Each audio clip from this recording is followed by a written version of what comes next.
Wasabi gangsters. It's Sunday. I know I don't usually post on Sundays. I'm usually a Friday at noon guy, but I was on a trip this weekend in Florida. I left Wednesday. There was not much to update you on over that course of those 3 days. So I'm here to do it now. So we're going to go over reading first. We're going to do some writing. Excuse me. We're going to do some writing stuff. So let's get into it. I'm actually going to do a quick book haul that I got from this ICFA conference, the International Conference of the Fantastic of the Arts. I think I got that right myself. Jake from Nerd Rising went over there. Hung out with Janny, hung out with AP Canavan. It was a great time. And some other people. There was Jared from the Fantasy Thinker, Alex Banks from Books with Banks. It was great to meet everybody. It was great to meet the crowd that was there.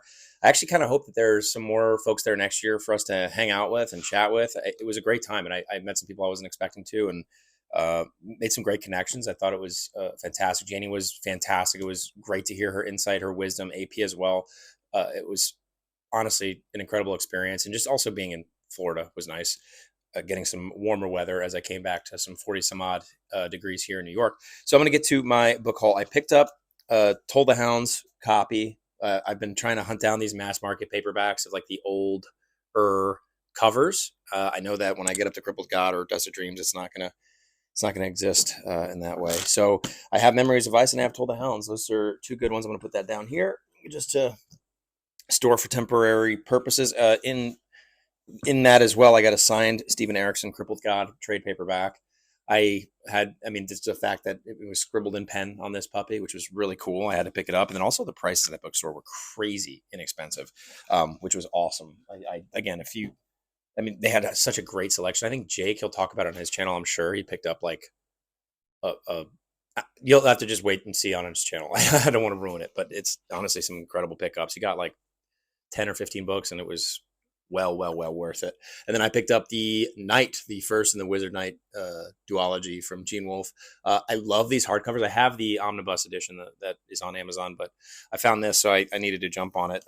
And I hope to get the Wizard. And that way it kind of be a little bit more digestible for me to kind of get through these. I'm like, okay, I could read, 300 some odd pages and whatever. It's a little less intimidating than that other giant book. So that's the haul of what I picked up. I'm going to talk about, I know my background is a lot of Malazan right now. Oops. But we're going to do To Ride Hell's Chasm. We'll chat about this. I read a bit more of this. I was hoping to finish it before Wednesday when I got to Janny, between writing and also needing to finish Disquiet Gods by Wednesday. I myself, by the way, and Jake from Real Rising have a conversation with Christopher Ruocchio over on Jake's channel on Wednesday at 5 p.m. Eastern.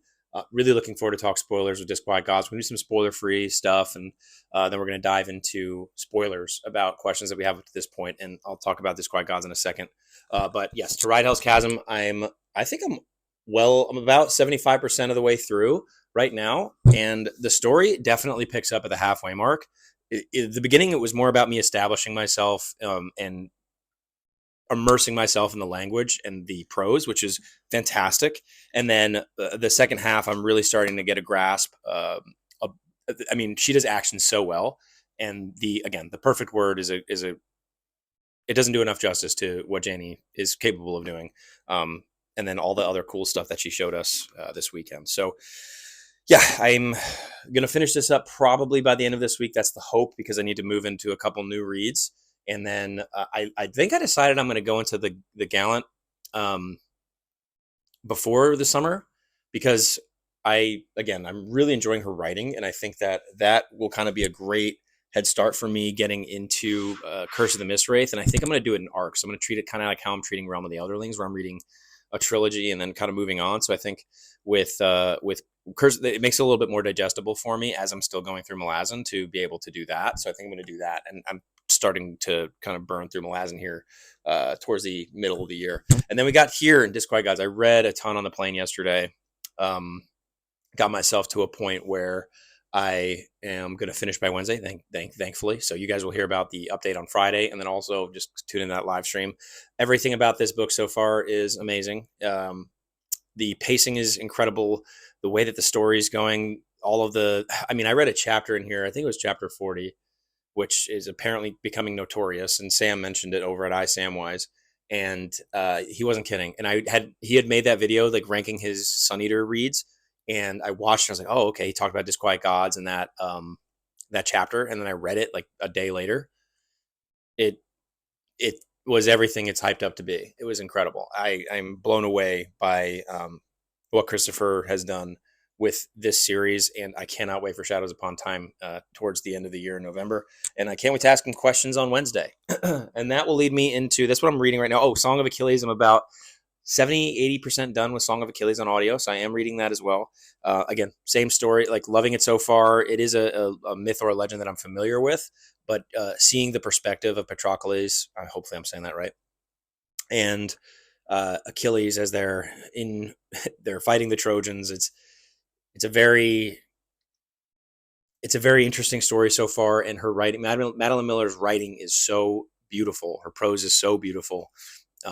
And we got a scene. I don't want to like ruin it. I don't know how many people know about the story as a whole, because there's, a romance, and then you have fighting, and then it's like, why is he going to go into battle? And if he goes into battle with that, it's just like this tension that's there between these two lovers, and because they know what's coming. They both know what's coming, and they're trying to do whatever they can to prevent it from happening. And they're trying to fight fate. And it's actually such a fantastic, lovely story. So my next read, I'm going to be picking up A Fool's Hope. I'll probably do a lot of this on audio because I'm doing Prophet of Edan by side of it. I'm probably going to physically read Prophet of Edan. Oh, I don't know why I don't have that over here. I'm not going to get up and get it. But so Prophet of Edan is my next physical read. I'm going to start doing this on audio probably as soon as I'm done with Disquiet Gods. And then that way I can catch up for the Red Company conversation probably here in middle of April. And yeah, so that is my reading, guys. That's my weekly reading update. Only took 6 minutes. I know. I'm sorry I didn't post on Friday, but I do always post my Patreon physical writing update. You guys can check that out. It's free. It's going to be in the description below. That will always be there at 9:30 a.m. because it's a little bit easier on Fridays for me to be posting those than it is for me to sit down and record a video. So I did that. I have it. It was up there on Friday morning. It's going to be up there every Friday.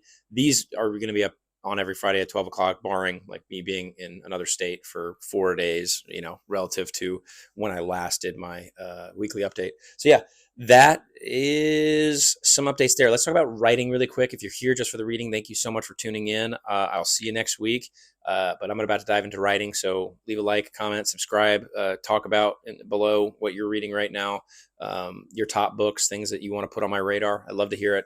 It really opens up some windows for me. And I love having those conversations below about what you guys are passionate about.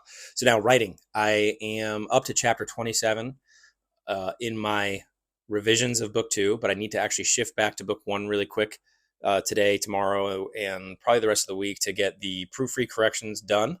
That shouldn't take too long. Hopefully, we'll see. I'm getting the corrections on the first proofread done, so I have the advanced reader copy ready to go by mid-April. So I'm working with Abel on that. Abel has sent me some amazing mock-ups.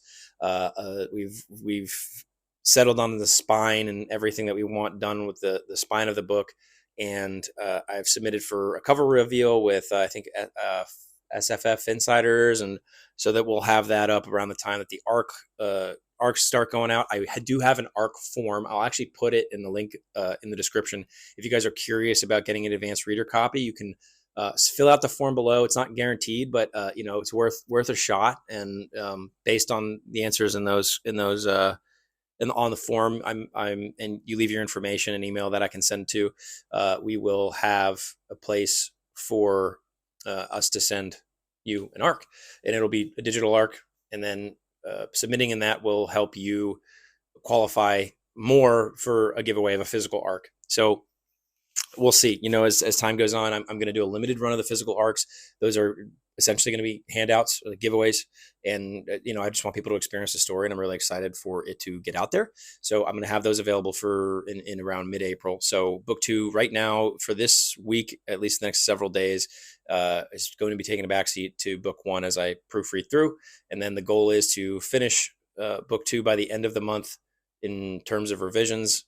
That's the goal. I actually don't know if I'm going to hit that this time, which would be kind of wild, but I guess with everything going on with book 1, it makes sense. And then I'm going to probably print it out or get one of those proof copies from Barnes & Nobles that I did for book 1.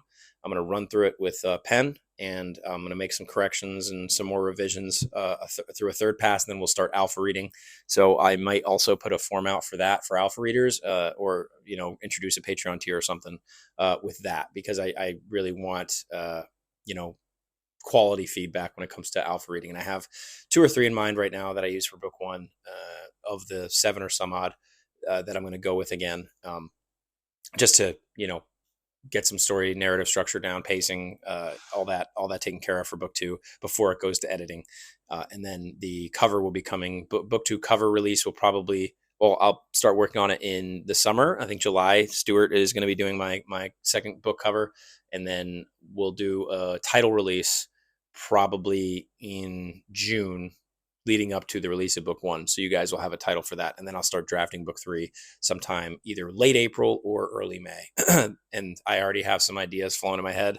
I'm really looking forward to getting into that draft, because it introduces a whole new aspect to the story that I'm very excited to dive into and explore. So that is the major writing updates. Again, you can check a free short story over my Patreon, down a link below. I'm getting together a website right now. My sister is working on it, thankfully. And we're going to have that up. We're going to have a newsletter that will send out the short story and the first 3 chapter sample from the arc that's going out, for people to experience and read and have fun with, and see what that's like. I don't know if that's going to go out the same time that the arcs do. I might wait for the second proofread to put the sample up, which will be in around May, simply because I think the final form of it will be better to have up than an uncorrected version. Which is up on my Patreon right now. And then we're doing an art release probably in another week and a half here, over on my Instagram. I'll put that up. It's always in the description below. We'll have some artwork coming up. I have 2 great pieces, and I'm so excited to share them with you. They're already on Patreon for the Runeborn tier members, and they've seen it. They saw it in the beginning of March, but I'm really excited for you guys to check it out on Instagram and give me your thoughts. And I think that there's going to be a hardcover edition I do within 6 months of book 1's release, in order to get some of that artwork into an edition of the book. And I might do monthly limited runs depending on demand.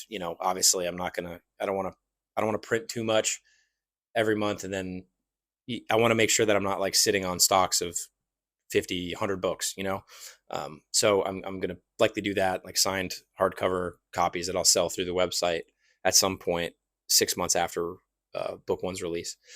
So yeah, that's all I got right now. I'm grateful you guys came to hang out.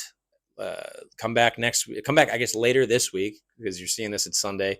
Come back on Wednesday to Jake's channel, Nerd Level Rising. We're going to chat with Christopher Ruocchio, and then Friday you'll see another update. As always, I'm not going to switch the days, but I do have 5 days now, and there should be a good amount that gets done between now and then for me to be able to talk to you guys about. So thanks so much for tuning in. Like, subscribe, comment, do all that jazz.